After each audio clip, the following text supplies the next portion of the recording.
We're asked to find the horizontal force on a block E due to this input force of 100 pounds. And to do this, we're going to find the magnitude of this force B and find the x component of that force. So I'm going to start by finding the length from B to F. And to do this, we can write EF is equal to AB times the cosine of 15 degrees. And AB is given by the problem as 8, so we can plug that in and solve for the length. So 8 times the cosine of 15 degrees is equal to 2.07 inches. And next we're going to solve for this angle theta. So to solve for theta, we can write it as theta is equal to the sine inverse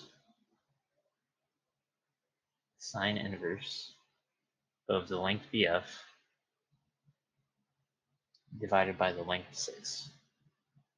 And this will give us an angle theta of 20.19 degrees. And next we're going to solve for the length from A to D. So to do that, we can do the length from A to F plus the length from F to D. So AD,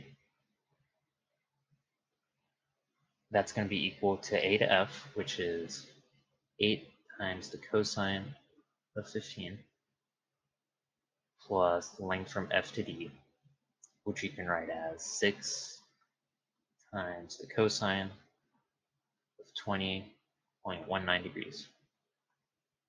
And this will give us a length of 13.36 inches. And next we can write out the following relationship. So we can say that we know that the sum of moments about A will be equal to 0. And writing this out in terms of what we've calculated and what's in the free body diagram, we can write it out as this. So we have 100 times 14 times the cosine of 15 degrees minus the force BD times the sine of 20.19 degrees times 13.36, and we can set this equal to 0.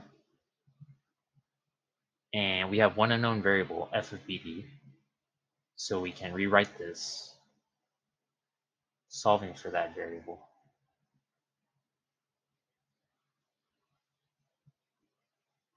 And doing the calculations, we get a force of 293.3 pounds. And we're now going to take this force magnitude, and find the x component. So the x component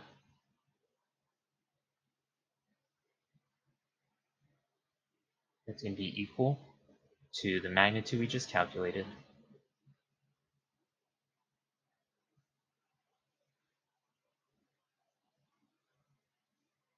times the cosine. Since it's the x component, we take the cosine of the angle 20.19 degrees, and this will give us the force of 275 pounds, which will be in the right direction.